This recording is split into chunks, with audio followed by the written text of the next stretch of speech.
Welcome to the void, please hold for reality. We're scrubbing the timeline for a frequency that doesn't scream. Oraclon 7 is down for maintenance.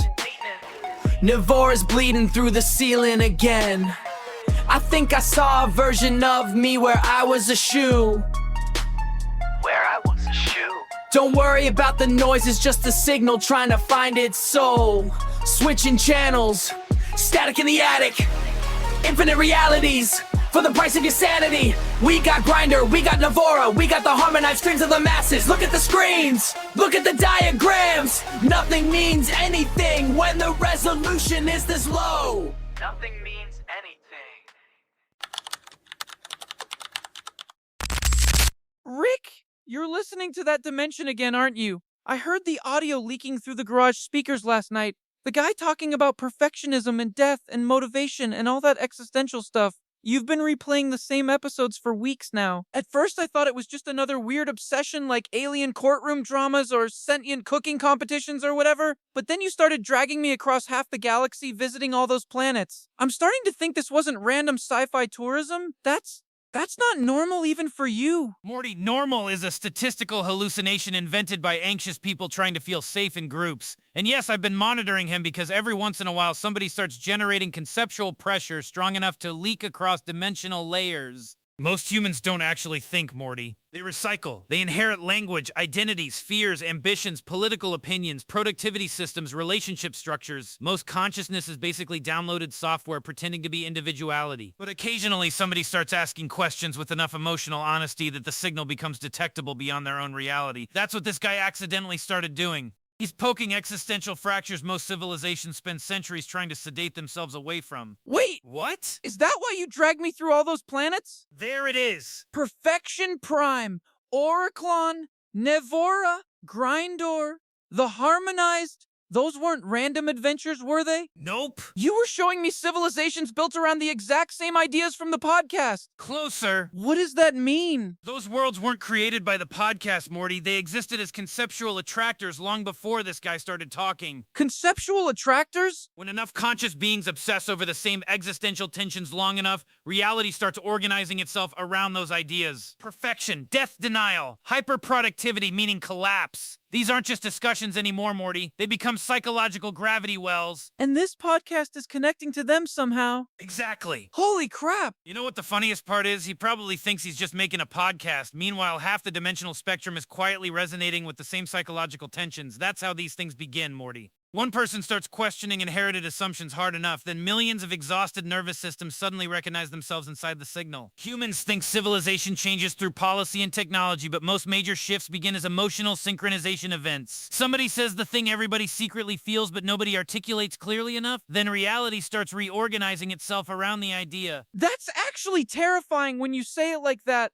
I thought you just liked the podcast because it was smart or depressing or whatever, but you're talking about it like it's dangerous. And honestly, after seeing those planets, I kind of get it now. Every single civilization we visited felt like somebody took one psychological problem and turned it into an entire world. Perfection Prime wasn't just perfectionism, it was fear becoming architecture. Oraclon wasn't wisdom, it was analysis replacing life itself. Grindor literally burned itself alive trying to optimize everything. And Nevora?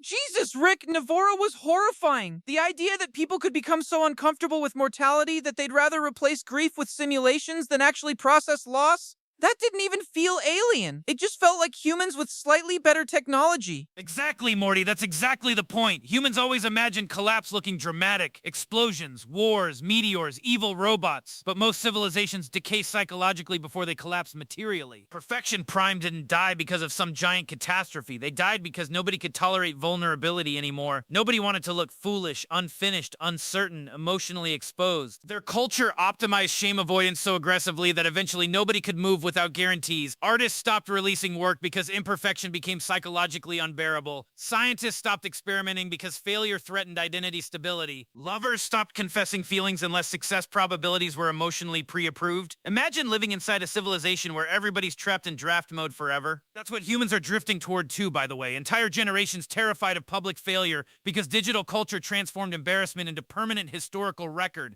Everybody's performing optimized versions of themselves while privately disintegrating. Social media didn't create insecurity, Morty. Humans were already insecure. Social media just industrialized it. It turned self-comparison into infrastructure. That's why the podcast resonated. The guy wasn't talking about productivity techniques or motivational hacks. He was accidentally exposing the emotional machinery underneath modern civilization. And Oraclon honestly scared me even more. At least the Perfection Planet was obviously unhealthy. Oraclon sounded sophisticated at first. Philosophers, giant archives, ethics systems, people dedicating themselves to wisdom. But then the more you explained it, the more depressing it became. Nobody there actually lived. They just kept preparing to live. It's weird because humans kind of glorify that too. Like if somebody's analytical enough or self-aware enough or intellectually deep enough, we assume they're wise automatically. But those people on Oraclon weren't wise. They were terrified. They kept hiding inside abstraction because abstraction felt safer than reality. Nobody had to risk rejection or uncertainty or failure if they stayed inside theory forever. Bingo, Morty. Humans romanticize intelligence because thinking feels safer than embodiment. Knowledge creates the illusion of control. If I understand enough psychology, maybe I'll never get hurt. If I analyze relationships enough, maybe I'll never experience heartbreak. If I optimize myself enough, maybe I'll finally deserve existence. That's the hidden belief underneath a lot of self-improvement culture, by the way. Most people aren't trying to grow. They're trying to become psychologically acceptable to themselves. That's why I said knowledge without embodiment becomes intellectual taxidermy. Humans collect ideas like decorative skeletons. They build identities around concepts they never metabolize behaviorally. Everybody wants transformation as long as transformation remains theoretical. Real transformation is messy. It destabilizes identity, it humiliates you, it forces confrontation with contradictions. Most people don't actually want awakening, Morty. They want emotionally comforting vocabulary that lets them feel awake without changing anything. That might be one of the most depressing things you've ever said. Not even top 20. And Nevora, honestly, I can't stop thinking about that place. The idea that an entire civilization could become so emotionally fragile that they'd erased visible death from culture completely. No funerals, no aging, no grief rituals. Just AI replicas replacing people after they disappear so nobody has to emotionally confront absence. And the worst part is you're right, Rick. Humans are already doing early versions of that. People leave behind endless digital traces now. Messages, videos, posts, voice recordings, old photos. Sometimes it already feels like dead people never fully disappear online. It's like civilization is slowly trying to negotiate with mortality technologically, because psychologically we still can't handle it. Morty, humans don't fear death nearly as much as they fear insignificance. Death is comprehensible. Insignificance is existentially corrosive. That's why modern culture obsesses over visibility, branding, influence, optimization, legacy, productivity. Everybody's trying to leave evidence that they mattered. The problem is most humans still think meaning can be outsourced socially. If enough people validate me, maybe I'll feel real. If enough people remember me, maybe mortality won't hurt. If I become exceptional enough, maybe I can psychologically negotiate with oblivion. Nevora took that instinct to its logical endpoint. They eliminated grief because grief reminded people they were finite, but grief isn't a design flaw, Morty. Grief is the emotional cost of attachment colliding with impermanence. Remove grief completely and eventually you remove emotional depth itself. That's why the civilization collapsed the moment the continuity systems failed. Nobody knew how to metabolize irreversible loss anymore. They built a culture optimized for emotional comfort instead of emotional resilience. And Grindor was basically just humanity with better marketing. Pretty much. Grindor is what happens when productivity culture becomes a full civilizational religion. Every second optimized, every biological function monetized. Sleep tracking, emotional efficiency metrics, neurochemical productivity management, social output ranking systems, entire populations psychologically incapable of resting because stillness started feeling morally wrong. Humans are halfway there already, Morty. Modern civilization treats exhaustion like status. Burnout became evidence of ambition. People brag about sleep deprivation and emotional unavailability like they're achievements. Everybody's nervous system is overloaded because the economy depends on permanent stimulation. That's why I said humans aren't actually addicted to dopamine. Dopamine's just the fuel source. The real addiction is distraction. Silence became intolerable because silence interrupts inherited scripts. The moment stimulation stops, people start noticing the architecture underneath their identities. Suddenly they realize half their goals were socially installed, half their desires were algorithmically reinforced, half their ambitions came from fear instead of meanings. Reflection destabilizes reality structures, Morty. That's why modern civilization floods consciousness with noise constantly. And then there was the harmonized... honestly, that place confused me the most. At first it felt peaceful. No greed, no status obsession, no stimulation addiction, no hyperproductivity insanity. But then the more you explain their system, the stranger it became. They didn't organize society around pleasure at all. Everything revolved around stability and alignment. Even their art wasn't self-expression. It was like nervous system engineering, harmonic structures, keeping collective cognition stable, and somehow that sounded both beautiful and terrifying at the same time. Because humans evolved inside psychological chaos, Morty. Suffering damages consciousness, but it also generates friction, obsession, irrational curiosity, emotional intensity, artistic rupture. The harmonized remove most destabilizing psychological variables. No celebrity worship, no ego-driven acceleration, no compulsive ambition loops. Their civilization became incredibly stable, but stability has trade-offs. They evolve slowly. Radical breakthroughs become rare. You don't get many unstable genius figures tearing reality apart with dangerous ideas. That's why the question matters. How much suffering can a civilization remove before it accidentally removes momentum? Humans assume progress automatically means maximizing comfort, but evolution doesn't care about comfort. Evolution cares about adaptation. Too much chaos destroys systems. Too much order freezes them. Life exists in the unstable middle. And that's why these planets scare you. No, Morty. What scares me is that they exist at all. What do you mean? These aren't random alien civilizations. They're conceptual echoes, informational attractors generated around amplified existential pressures. When enough conscious systems obsess over the same psychological tensions long enough, reality begins structuring itself around those ideas. Perfection, denial, optimization, meaning collapse, motivation. These concepts stop being abstract once enough emotional energy synchronizes around them. That's what humans underestimate about consciousness. Ideas aren't passive. Narratives shape behavior. Behavior shapes systems. Systems shape reality. Every major civilizational transformation begins with somebody asking questions that destabilize inherited assumptions. One person questions monarchy. One person questions religion. One person questions slavery. One person questions identity structures. Then millions inherit the question emotionally. And that's why you keep monitoring the podcast? Exactly. Most people consume narratives. Very few generate new existential frameworks. This guy accidentally started producing conceptual pressure during a period where humans are already psychologically unstable. Burnout, loneliness, overstimulation, institutional distrust, identity fragmentation, meaning collapse. The conditions are perfect for synchronization events right now. So you really think enough people believing the same ideas could literally reshape reality? Morty, civilizations are basically synchronized hallucinations with infrastructure. Money works because people collectively believe symbolic paper represents value. Borders work because enough nervous systems emotionally agree invisible lines matter. Governments function because millions participate in shared narrative structures simultaneously. Humans already reshape reality through collective belief constantly. They just call the stable hallucination society. Holy crap! And now humans connected billions of minds together through algorithmic reinforcement systems. Thought contagion became planetary infrastructure. Information spreads faster than psychological adaptation mechanisms can stabilize it. That's why everything feels unstable right now. Reality structures are mutating faster than human nervous systems evolved to process. That's honestly terrifying! It's also historically normal. Every major transition period feels apocalyptic from inside the nervous systems experiencing it. So what happens now? That depends entirely on whether humans keep anesthetizing themselves or start consciously rebuilding meaning structures. And if they don't? Then inherited systems keep collapsing under contradictions until reality reorganizes itself violently. Jesus! Relax, Morty. Humans survived worse. That is not comforting when you say it like that. The point is this, Morty. The universe isn't shaped by people who obediently follow existing maps. It's shaped by unstable idiots willing to start drawing new ones. Sometimes those people become philosophers, sometimes revolutionaries, sometimes cult leaders, sometimes artists, sometimes podcasters. Most people consume narratives, Morty, but every once in a while somebody starts generating enough conceptual pressure that reality itself begins responding. And when enough minds synchronize around the same questions, new worlds stop being metaphorical. And sometimes they accidentally create realities. Now you're getting it. So what do we do? We keep listening. That's the plan? For now, And if too many people start resonating with these ideas, then things are about to get very weird. you sound kind of excited about that. Pretty good podcast, though. Morty, I gotta admit something. That already sounds dangerous. I think this idiot's actually doing it correctly. What? The podcast? You mean the guy recording half his episodes with bad cuts and unfinished takes? Exactly. You've noticed that too? Morty, one episode literally started with him restarting the sentence 3 times because he kept messing up the intro. And he left it in. I know, that's the interesting part. I thought people usually try to hide that stuff. They do! Then why would he keep it? Because the whole podcast is secretly about Morty becoming Rick. What?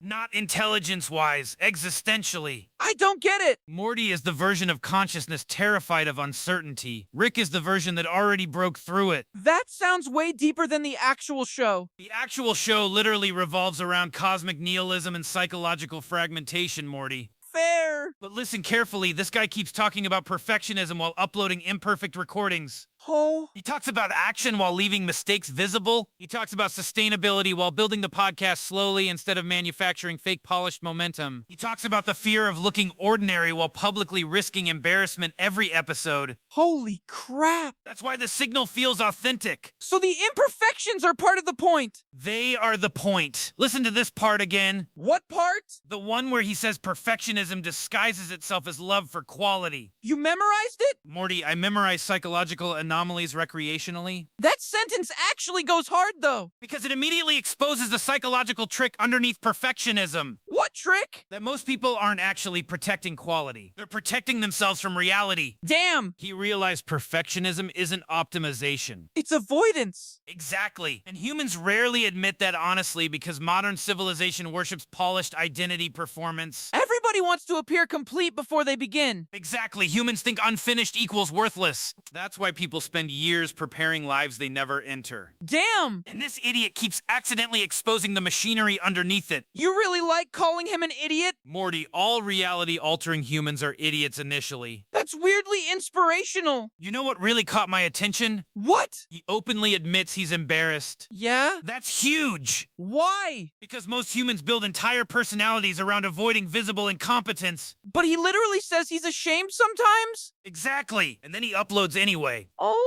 That's the mutation. Humans usually think confidence creates action. But Action creates confidence. that's actually true. Perfectionism survives by keeping everything theoretical. Because theoretical potential never has to confront reality. You can always imagine the perfect version of yourself if you never actually test it. Jesus Christ. That's why he said potential stays clean if you never act. That line genuinely disturbed me. Because it's accurate. Most humans protect imaginary greatness instead of building real competence. They'd rather preserve fantasy than survive visible imperfection. That sounds painfully human. It is painfully human. And then he suddenly starts swearing at the audience? Oh, that part was incredible. You mean when he says intentions are worthless without action? Yes, that was the first time the signal spiked hard enough to create dimensional distortion. Seriously? Morty, billions of humans are trapped in intention loops. They want to create, want to change, want to begin, want to become different. But? They never transition from symbolic identity into physical action. So when he suddenly says your intentions mean nothing without movement, Millions of nervous systems feel attacked simultaneously. holy crap! That's why authenticity is dangerous. It bypasses performance language. You really think humans are starving for honesty that badly? Morty, modern civilization turned identity into marketing. Damn! People don't even experience emotions directly anymore. They curate them. They package them. They aestheticize them. They transform suffering into content before metabolizing it psychologically. That's horrifying. And then this guy shows up recording imperfect philosophical breakdowns with bad cuts left intact while openly admitting he's still figuring himself out. And somehow that feels more real than polished creators. Because humans trust visible imperfection more than synthetic certainty. Wow?